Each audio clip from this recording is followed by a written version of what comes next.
Good morning बच्चों, कैसे हो आप सब? बच्चों, हमारे चैप्टर्स तो खत्म हो गए, हमने स्टार्ट करने थे हमारे अकाउंटिंग स्टैंडर्ड्स। तो हम स्टार्ट करते हैं जरा।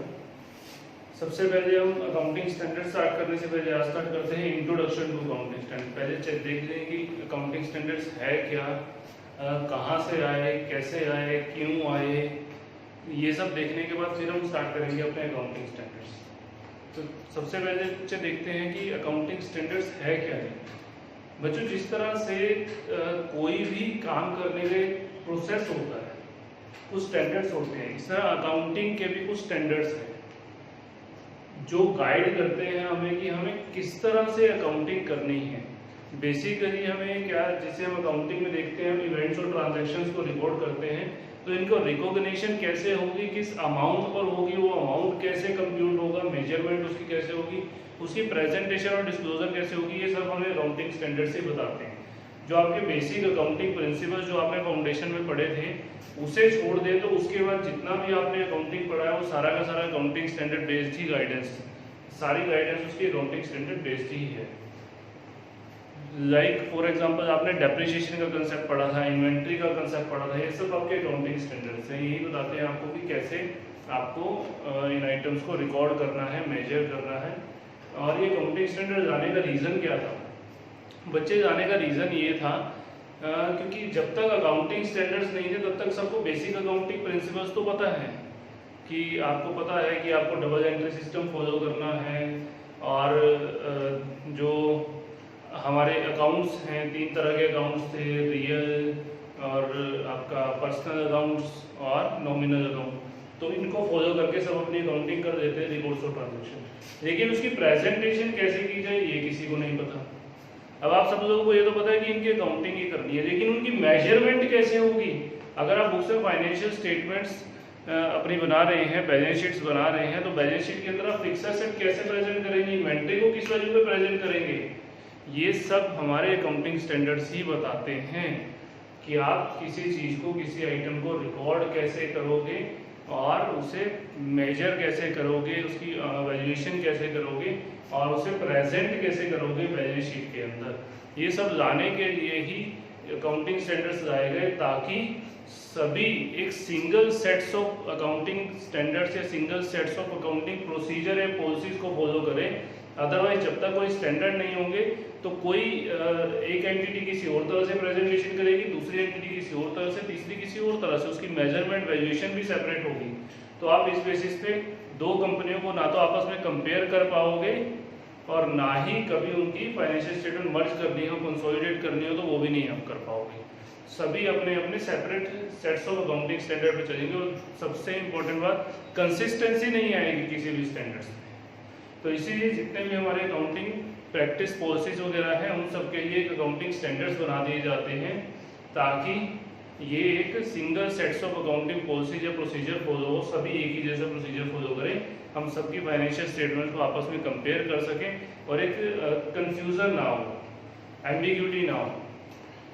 फॉर एग्जांपल हम लोग अकाउंटिंग प्रोफेशनल्स हैं, अगर कोई single sets of accounting standards ना हो तो एक एंटिटी हमें किसी और तरह से प्रेजेंट करने के लिए कहेगी, दूसरी एंटिटी किसी और तरह से प्रेजेंट करने के लिए कहेगी।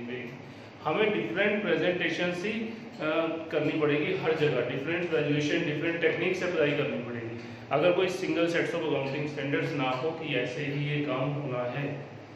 तो इस तरह से इसीलिए यहाँ पर स्टैंडर्ड्स है। आप और भी चैप्टर सब्जेक्ट्स पढ़ते हैं, कोस्टिंग आप पढ़ रहे हैं, कोस्टिंग के लिए भी कोस्टिंग स्टैंडर्ड्स हैं, और ऑडिटिंग आप पढ़ेंगे सेकंड ग्रुप में, ऑडिटिंग के लिए भी ऑडिटिंग स्टैंडर्ड्स हैं। तो इन सब चीज़ों के लिए स्टैंडर्ड्स हैं। कोस्टिंग के स्टैंडर्ड्स आप लोगों को यहाँ पढ़ाए नहीं जाएंगे, वो सीएमए वाले बच्चों को अच्छे से डिटेल में पढ़ाए जाते हैं, लेकिन अकाउंटिंग के और ऑडिटिंग के स्टैंडर्ड्स तो आप लोगों को यही पढ़ाए जाएंगे। अब हम बात करते हैं जरा, ये अकाउंटिंग स्टैंडर्ड्स तो हमने देख लिया कि क्यों आए, क्या है ये, आए कैसे, कौन लेकर आता है, इन्हें बनाता कौन है, किसे पता है कि कैसे अकाउंटिंग करनी है, कैसे प्रेजेंट करना है, वैल्यूएशन कैसे करनी है, सब पता किसे है। बच्चों, आप लोगों को जानकर बहुत खुशी होगी कि अकाउंटिंग स्टैंडर्ड्स हमारा आईसीआई ही बनाता है, institute of chartered accountants of India accounting standards बनाता है।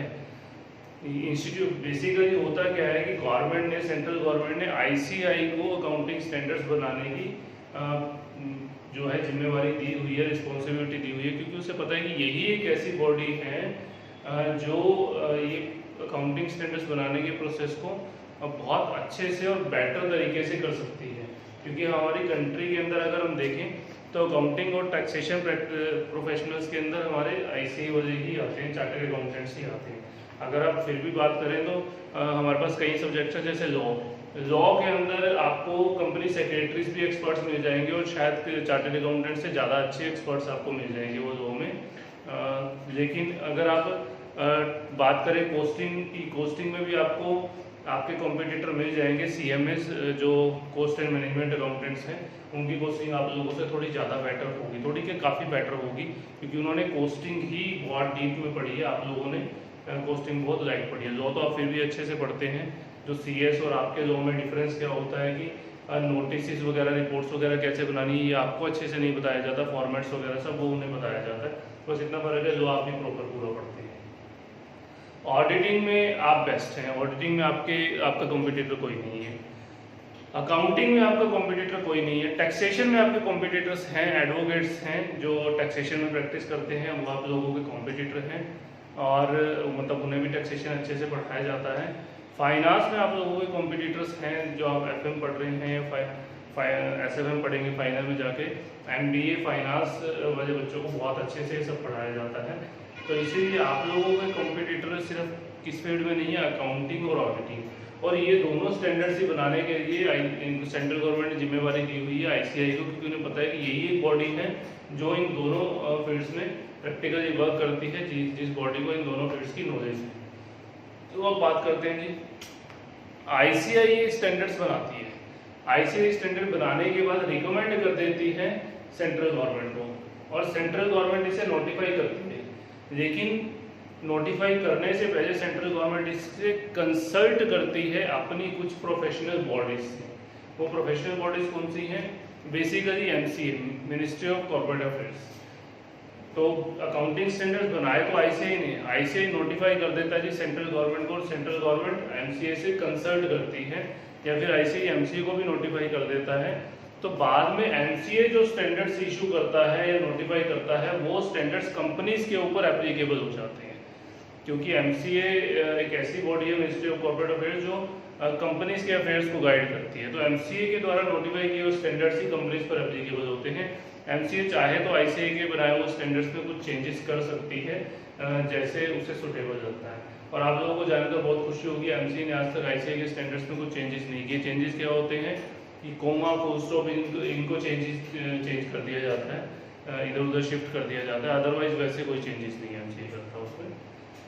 MCA most of the cases में सेटिस्फाइड रहता है ICAI के स्टैंडर्ड्स पे। उसका रीज़न ये भी है कि ICAI भी जब स्टैंडर्ड्स बनाता है तो वो भी रिकमेंडेशंस देता है MCAs की या ICSI की, और भी प्रोफेशनल बॉडीज हैं जिनकी रिकमेंडेशन ली जाती है। तो MCA की रिकमेंडेशन वहाँ भी दी जाती है। तो इसलिए MCA की रिकमेंडेशन जब कंसीडर होती है तो उस पर कोई चेंजेस नहीं किए जाते। वैसे भी वहाँ कोई इतना कैपेबल नहीं बैठे कि जो ICAI के बनाए हुए स्टैंडर्ड्स में चेंजेस करें। तो ये तो हमारा प्रोसेस था बच्चे, अकाउंटिंग स्टैंडर्ड थे क्या और इनका काम क्या है और हमारे अकाउंटिंग स्टैंडर्ड्स आए कैसे, ये भी सब हमने देख लिया। तो अब हम जरा इसके लिए नोटिंग स्टार्ट करते हैं। मेरे पास कुछ नोट्स हैं जो मैं आप लोगों को यहाँ लिखवाने जा रहा हूँ, तो इन्हें आप नोट कर दें।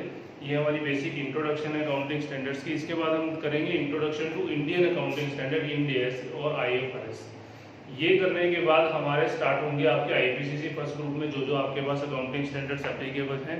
बेसिकली IPCC फर्स्ट ग्रुप में हमारे पास अकाउंटिंग स्टैंडर्ड 1, 2, 3, इसके बाद 10, 11, 12, 13, 16 ये अकाउंटिंग स्टैंडर्ड्स हमारे पास एप्लीकेबल हैं आपके IPCC फर्स्ट ग्रुप में, जिसमें से 2 अकाउंटिंग स्टैंडर्ड्स आप ऑलरेडी अपने चैप्टर्स में कवर कर चुके हो। अकाउंटिंग स्टैंडर्ड 3 है कैश फ्लो का, जो आपके चैप्टर में कवर हो चुका है, तो हमें यहाँ दोबारा से नहीं करना है। अकाउंटिंग स्टैंडर्ड 13 है इन्वेस्टमेंट का, वो भी आपके इन्वेस्टमेंट के चैप्टर में कवर हो चुका है, तो वो भी यहाँ पर दोबारा हमें नहीं करना। बाकी अकाउंटिंग स्टैंडर्ड हम यहाँ पर अपने करेंगे। तो पहले हम इसकी नोटिंग करते हैं, उसके बाद अपना नेक्स्ट प्रोसेस पे चलेंगे।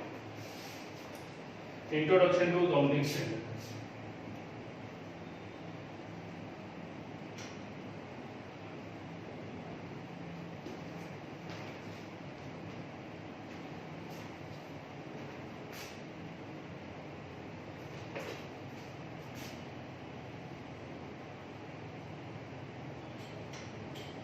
Accounting standards are written policy documents issued by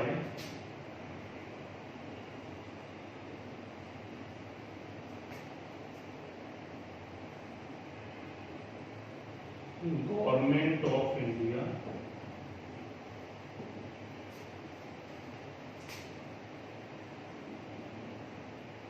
with the support of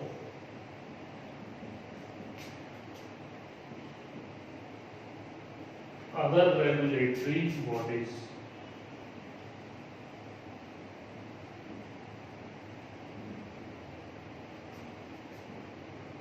other regulatory bodies कौन सी हैं?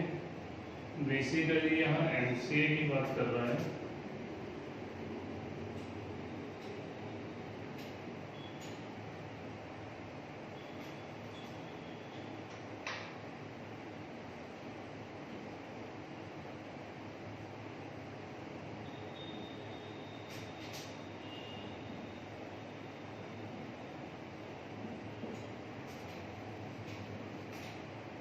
नेक्स्ट कह रहा है जी other regulatory bodies in consultation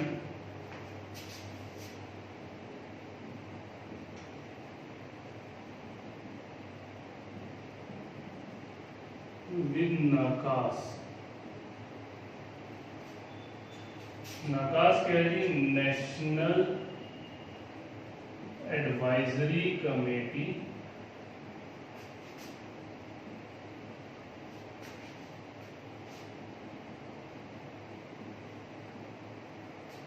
on accounting standards. ये एक सेंट्रल गवर्नमेंट की कमेटी है बच्चों, जो अकाउंटिंग स्टैंडर्ड से रिलेटेड सारा प्रोसेस देखती है। इसका नाम है NACAS, national advisory committee on accounting standards. अब ये नाकास हटकर बुक्स में NFRA बना दिया गया है, नफरा जिसे कहते हैं, नेशनल फाइनेंशियल रिपोर्टिंग अथॉरिटी। लेकिन अभी तक प्रैक्टिकली NFRA कंस्टिट्यूट नहीं हुआ है, तो इसलिए नाकास ही हमारी बॉडी है जो काम कर रही है। लेकिन अब नई कंपनी सेक्ट में पढ़ेंगे तो वहाँ पे NFRA का वर्ड होगा। जब आप कंपनी सेक्ट में पढ़ेंगे तो NFRA अभी नाकास ही NFRA है, यही प्रैक्टिकली काम कर रही है।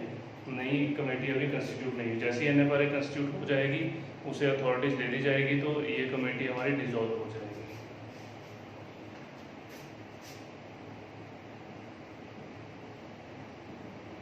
Covering the aspect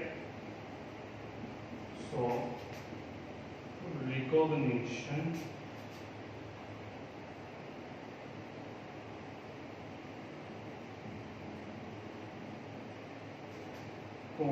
measurement,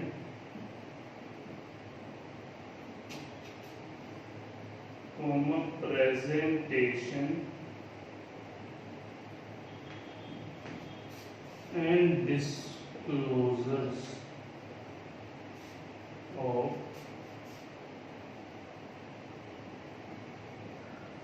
accounting transactions in financial statement।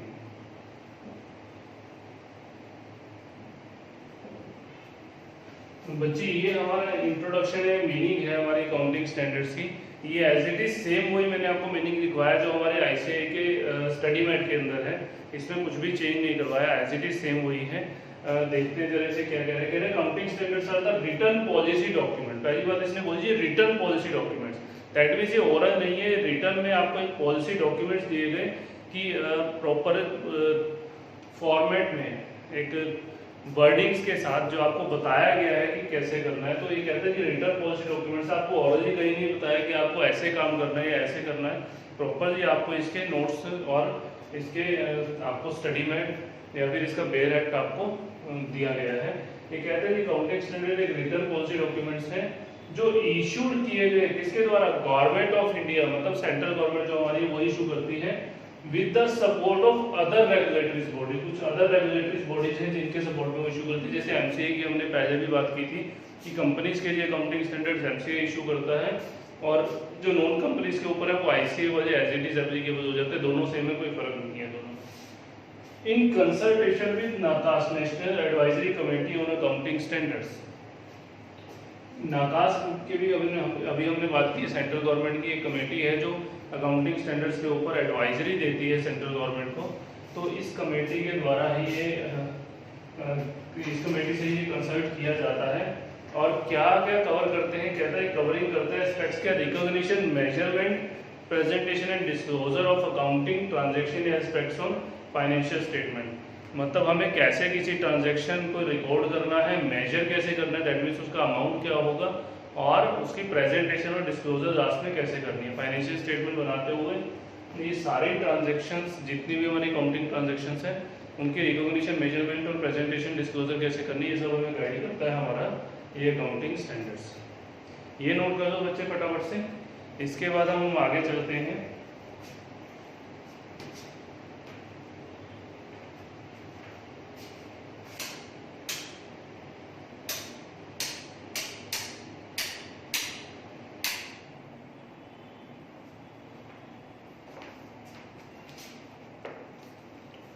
Hope so ये आपका नोट हो गया होगा, मैं रब कर रहा हूँ इसे।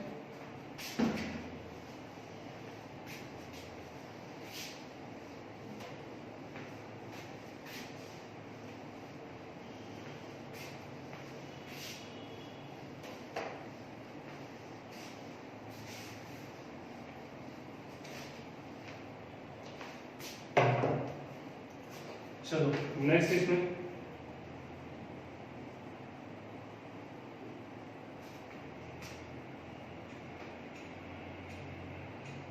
Aspects covered by accounting standards. मैंने एएस लिख दिया शॉर्ट से। ये कहता है कि कौन कौन से ऐसे एस्पेक्ट्स जो अकाउंटिंग स्टैंडर्ड कवर करता है। हमने पहले इसकी बात की है, रिकॉग्निशन ऑफ अकाउंटिंग ट्रांजैक्शंस, अब मेजरमेंट, प्रेजेंटेशन एंड डिस्क्लोजर्स, तो उसी को हम यहाँ लिख रहे हैं दोबारा से। ये कहता है कि सबसे पहला जो एस्पेक्ट्स कवर किया जाता है वो किया जाता है recognition of events and transactions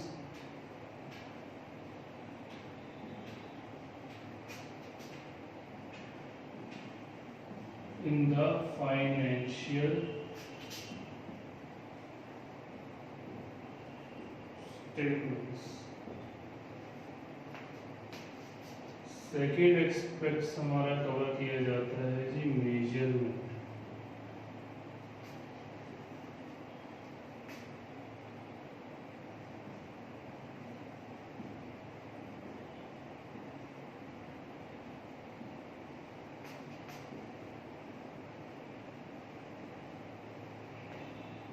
Measurement of those transactions and events. Third, presentation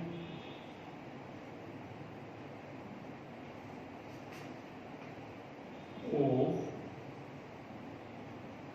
these transactions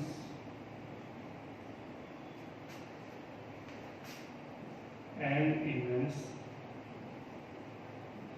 in financial statement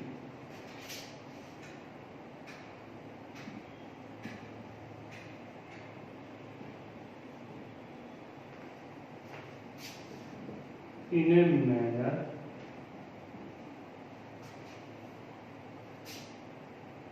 that is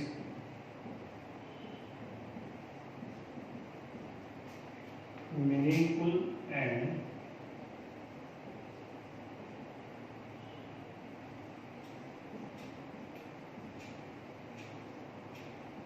understandable to reader। And last, disclosure related to these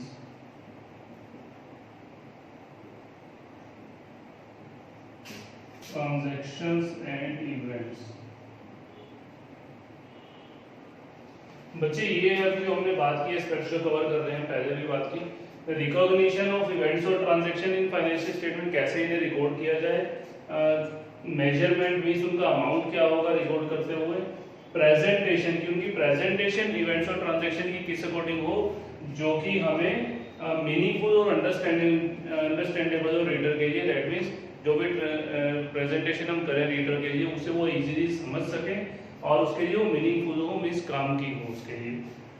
और last disclosures related to this transaction, इनको disclose कैसे किया जाए, जैसे हमें balance sheets बनाते हुए last में कुछ डिस्क्लोजर्स देने पड़ते हैं, ये वही डिस्क्लोजर्स की बात यहाँ पर ये कर रहा है। अब ये बच्चों एग्जाम में 5 नंबर का क्वेश्चन आता है और most of the time ICI इसे फर्स्ट क्वेश्चन के अंदर मैंडेटरी में देता है, क्योंकि बहुत से बच्चे इस बेसिक कंसेप्ट को नहीं पढ़ते, वो सीधा अकाउंटिंग स्टैंडर्ड रीड कर चले जाते हैं, लेकिन इसकी जो इंट्रोडक्शन है वो नहीं पढ़ते। तो इस क्वेश्चन को जब भी आईसीआई देता है, मोस्टली क्वेश्चन नंबर 1 में कंपल्सरी में देता है 5 नंबर में कि what is the accounting standards और क्या क्या aspects, what are the aspects covered by the accounting standards. तो ये क्वेश्चन हमारे पास आता है। या इसके अलावा ये भी आ सकता है कि हमें अकाउंटिंग स्टैंडर्ड्स को इशू करने का या नोटिफाई करने का एक प्रोसीजर बताओ, तो वो प्रोसीजर भी हमारे पास आ सकता है, हम आगे उसे ही यहाँ लिख रहे हैं। तो ये आप सब लोगों का अगर नोट हो गया हो तो मैं इसे रख कर दूँ।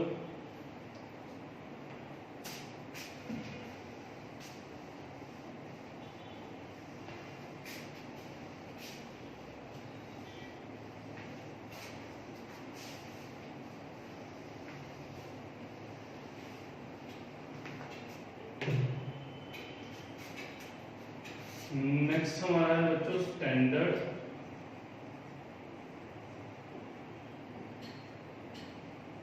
Setting process.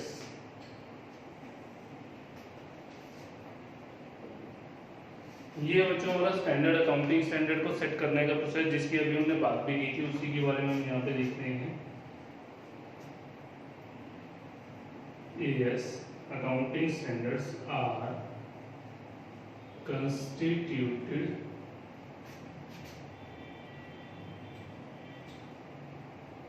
by accounting standard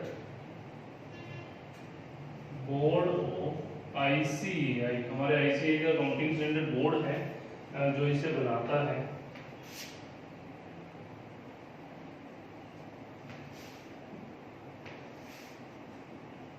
For constitution of AS, ICAI consider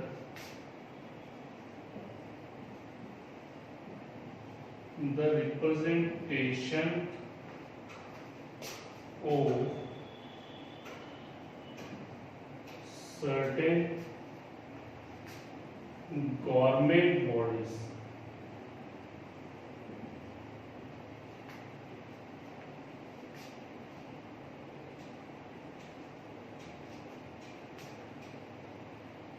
and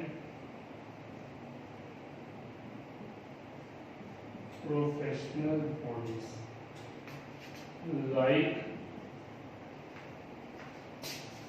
ICSI, Institute of Company Secretaries of India, NCA, Ministry of Corporate Affairs, FICCI etc। FICCI क्या है?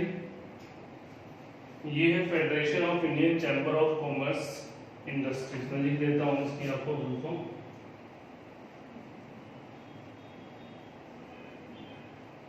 Federation of Indian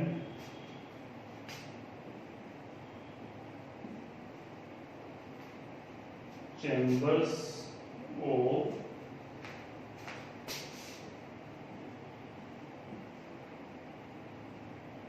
commerce industries.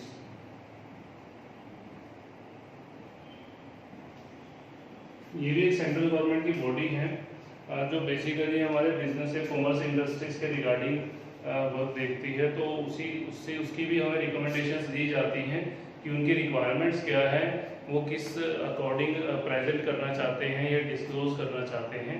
तो उनकी भी एक recommendations हमें दी जाती हैं, MCA की रिकमेंडेशंस दी जाती हैं, आईसीएसआई की रिकमेंडेशंस दी जाती है, क्योंकि कंपनीज पर अकाउंटिंग स्टैंडर्ड एप्लीकेबल होने हैं तो कंपनी लॉ की रिक्वायरमेंट्स तो देखनी पड़ती हैं, जैसे कंपनी एक्ट की रिक्वायरमेंट। जो हमारे नए अकाउंटिंग स्टैंडर्ड्स हैं, इंडियन अकाउंटिंग स्टैंडर्ड्स, आप देखेंगे कि बहुत सी जगह इंडियस और कंपनीज एक्ट बिल्कुल सेम बातें होता है। वो इसीलिए कि जो कंपनीज एक्ट के अंदर रिक्वायरमेंट्स हैं उन्हें ही अकाउंटिंग स्टैंडर्ड्स में डालने की कोशिश की जाती है ताकि दोनों आपस में कहीं कंफ्लिक्ट ना करें। ठीक है जी। तो इसी तरह से ये कहता है कि आईसी एक तो कंस्टिट्यूट करता है आईसी का अकाउंटिंग स्टैंडर्ड्स को, और उन सबसे हम रिप्रेजेंटेशन लेते हैं। और नेक्स्ट कहता है कि नाकास, अभी हमने इसकी बात की, national advisory committee on accounting standards recommends these areas to MCA। Central government की कमेटी है नाकास, ये जब आईसीए बनाकर सेंट्रल गवर्नमेंट को दे देता है तो सेंट्रल गवर्नमेंट की कमेटी नाकास ही इसे हैंडल करती है। वो एमसीए को रिकमेंड करती है स्टैंडर्ड, और बाद में एमसीए नोटिफाई कर देता है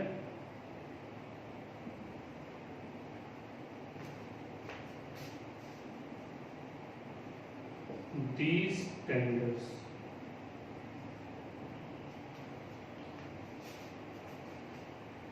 एंड इसमें एक बात और है कि एमसीए नोटिफाइज कर देता है आफ्टर जो एमसीए को रिकमेंडेड कुछ चेंजेस या फिर लगते हैं तो वो उसमें करने के बाद, लेकिन प्रैक्टिकली कोई चेंजेस आज तक हुए नहीं इसमें, तो इसीलिए मैंने वर्ड ऐड नहीं किया है।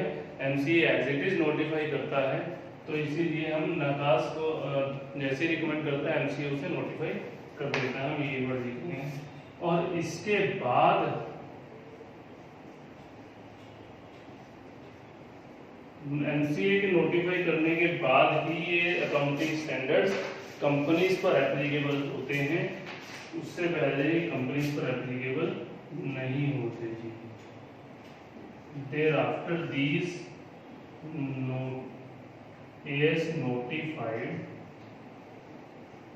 by MCA are applicable for companies in India। Other than जो कंपनीज हैं उनके ऊपर भी अकाउंटिंग स्टैंडर्ड्स एप्लीकेबल होते हैं। जो आईसीए के accounting standard as it is central government भी हमारी नोटिफाई करती है, और वो सभी एंटिटीज पर एप्लीकेबल हो जाते हैं जो अदर देन कंपनीज है। कंपनीज के ऊपर एमसीए वाले एप्लीकेबल होते हैं, अदर देन कंपनीज के ऊपर डायरेक्टली आईसीए वाले एप्लीकेबल हो जाते हैं। दोनों में फर्क कुछ नहीं है, लेकिन लॉ के अकॉर्डिंग फर्क है कि एमसीए चाहे तो उसमें कुछ चेंजेस कर सकता है। दैट मीन्स कंपनीज के लिए जो अकाउंटिंग स्टैंडर्ड्स हैं वो as it is same ICA वाले हैं, लेकिन एमसीए की बस पावर है उसमें कुछ चेंजेस कर सकता है। तो इसीलिए डिफरेंट नोटिफिकेशन एंटिटीज है दोनों के डिफरेंट नोटिफिकेशन बॉडीज हैं, लेकिन आज तक कोई चेंजेस नहीं हुआ, तो इसीलिए दोनों सेम है। ये हमारे पास है बच्चों अकाउंटिंग स्टैंडर्ड का सेटिंग प्रोसेस। आईसीए की अकाउंटिंग स्टैंडर्ड बॉडी कंस्टिट्यूट कर रही है, कुछ प्रोफेशनल बॉडीज और गवर्नमेंट बॉडीज हैं लाइक आईसीएसआई, एमसीए, फिक्की, जिनसे रिकमेंडेशंस दी जाती हैं। उसके बाद सेंट्रल आईसीए से रिकमेंड कर देता है सेंट्रल गवर्नमेंट को। सेंट्रल गवर्नमेंट की बॉडी है नाकास, जो फर्दर उसे रिकमेंड करती है किसको, एमसीए को, और एमसीए उसे नोटिफाई कर देता है, और वो नोटिफाई होने के बाद ये अकाउंटिंग स्टैंडर्ड्स हमारे कंपनीज के ऊपर एप्लीकेबल होते हैं। अब देखते हैं जरा इनका अकाउंटिंग स्टैंडर्ड्स के बेनिफिट्स क्या हैं। हमने अभी थोड़ी देर पहले बात की थी कि अकाउंटिंग स्टैंडर्ड्स लाने का रीजंस क्या था। बच्चों वो रीजंस ही उसके बेनिफिट्स हैं कि एक अकाउंटिंग जो प्रोसेस है उसे स्टैंडर्डाइज कर देना, डिस्क्लोजर्स प्रॉपर्ली दिए जाएं, इसको एश्योर करना, तो यही हमारे यहाँ पर बेनिफिट्स भी हैं।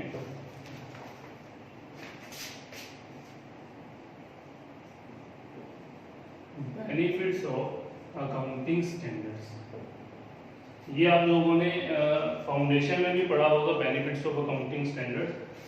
यहाँ पर भी वहाँ बेनिफिट्स ऑफ अकाउंटिंग बोला जाता था, तो ये बेसिकली वही सेम ही है, क्योंकि अकाउंटिंग को भी हमारे स्टैंडर्ड से गाइड कर रहे हैं। सबसे पहले तो ये कहता है जी स्टैंडर्डाइजेशन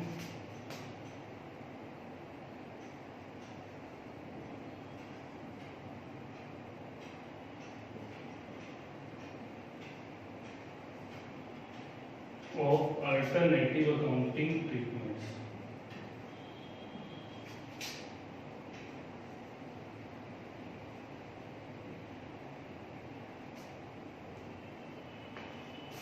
स्टैंडर्डाइजेशन मतलब कि कोई कंफ्यूजन ना हो, जो अल्टरनेटिव अकाउंटिंग ट्रीटमेंट्स को एक स्टैंडर्ड कर दिया गया कि मीन्स अगर कर सकते हैं तो यही जो प्रोसेस बताया यही कर सकते हैं, इसके अलावा नहीं। सिंगल प्रोसेस बताया तो एक सिंगल ही प्रोसेस है, अगर कुछ अल्टरनेटिव प्रोसीजर बताए हैं तो जो अल्टरनेटिव स्टैंडर्ड है बताया वही आप कर सकते हैं, इसके अलावा और कोई नहीं है। नेक्स्ट है जी रिक्वायरमेंट्स।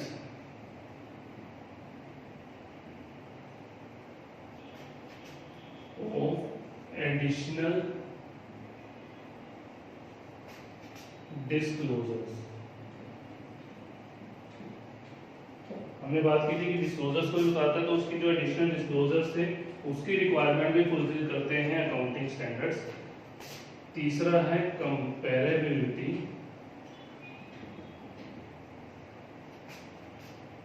Of financial statement. मैंने बताया कि जब आप single sets of accounting policy या प्रोसीजर ये सभी फॉलो करेंगे तो फाइनेंशियल स्टेटमेंट आपस में कंपेयर की जा सकती है, अदरवाइज कंपेयर नहीं हो सकती। तो इसी करके ये तीन हमारे बेनिफिट्स हैं जिसे हमारे अकाउंटिंग स्टैंडर्ड्स कवर करते हैं। पहला है कि स्टैंडर्डाइज कर देता है अकाउंटिंग ट्रीटमेंट्स को, दूसरा है अल्टरनेटिव एडिशनल डिस्क्लोजर्स की रिक्वायरमेंट फुलफिल करता है, तीसरा है कंपेरेबिलिटी की डिमांड को भी फुलफिल करते हैं। अब बात करते हैं कि ये तो हमारे बेनिफिट्स थे। कितने अकाउंटिंग स्टैंडर्ड्स आज तक इशू किए गए? बच्चों आईसीएआई ने टोटल 29 अकाउंटिंग स्टैंडर्ड्स इशू किए हैं।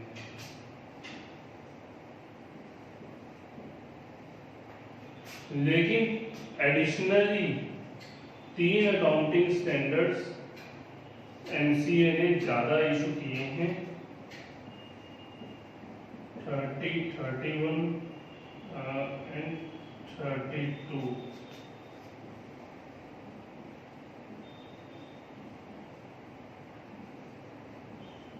ये हमारे 3 ऐसे अकाउंटिंग स्टैंडर्ड्स थे जो बनाए तो आईसीएआई नहीं थे, लेकिन सिर्फ एमसीए ने इशू किए थे। आईसीएआई ने ये सेंट्रल गवर्नमेंट ने इसे इशू नहीं किया था, दैट मींस ये सिर्फ कंपनीज के ऊपर एप्लीकेबल थे, इसीलिए आईसीएआई ने इशू नहीं किया, बनाकर सिर्फ सेंट्रल गवर्नमेंट को एनएफआरए को रिकमेंड कर दिया गया था, जिन्होंने आगे एमसीए को रिकमेंड करके उसे नोटिफाई कर दिया। आईसीएआई ने सेंट्रल गवर्नमेंट ने इसे नोटिफाई नहीं किया था। तो ये हमारे अकाउंटिंग स्टैंडर्ड्स हैं टोटल 32 जो आज तक इशू हुए हैं, जिसमें से 29 तो आईसीएआई ने इशू किए हैं और एमसीए ने भी इशू किए हैं। बाकी 3 ऐसे हैं जो एमसीए नहीं इशू किए हैं क्योंकि सिर्फ कंपनीज पर एप्लीकेबल थे, अदर देन कंपनीज पर एप्लीकेबल नहीं थे। लेकिन फिलहाल ये 3 अकाउंटिंग स्टैंडर्ड 30, 31, 32 नहीं है, ये डिलीट हो चुके हैं, क्योंकि ये ऐसा कुछ अकाउंटिंग प्रोसेस था, फाइनेंशियल इंस्ट्रूमेंट्स की अकाउंटिंग बताता था, जो इंडिया से आईएफआरएस के अंदर थी, लेकिन हमारे अकाउंटिंग स्टैंडर्ड्स में नहीं थी, लेकिन ये सिर्फ कंपनीज पर ही एप्लीकेबल होनी थी। तो इसी करके ये 3 अकाउंटिंग स्टैंडर्ड्स हमारे यहाँ इंट्रोड्यूस किए गए थे। अब हमारे यहाँ इंडिया से इंट्रोड्यूस हो चुके हैं, जो आईएफआरएस को ही कन्वर्ज करके बनाए गए हैं, तो इसीलिए इन्हें डिलीट कर दिया गया। ये अकाउंटिंग स्टैंडर्ड्स अब इंडियज जो है उसने टेक ओवर कर दिए हैं, तो अब इनका प्रोसीजर फाइनेंशियल स्टेटमेंट्स की अकाउंटिंग इंडियज बताता है, तो इसीलिए डिलीट कर दिए गए हैं। लेकिन आज हमारे पास 29 अकाउंटिंग स्टैंडर्ड्स एप्लीकेबल नहीं है, एप्लीकेबल 27 अकाउंटिंग स्टैंडर्ड्स हैं। हमारे 2 अकाउंटिंग स्टैंडर्ड्स AS8 और AS6 ये दोनों डिलीट हो चुके हैं। AS8 बहुत पहले डिलीट हो गया था, AS26 में मर्ज कर दिया गया था, 6 भी अब डिलीट करके AS10 में मर्ज कर दिया गया है। तो इसीलिए हमारे पास आज जो है एप्लीकेबल वो 27 है।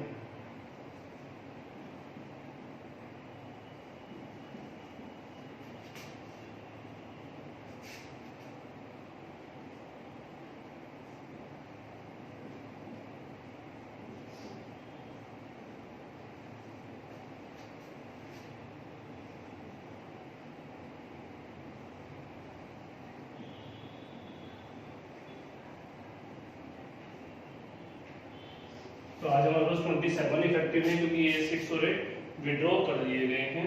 तो बच्चों ये हमारे पास बेसिकली सारी अकाउंटिंग स्टैंडर्ड्स की इंट्रोडक्शन थी जो हमने बात की।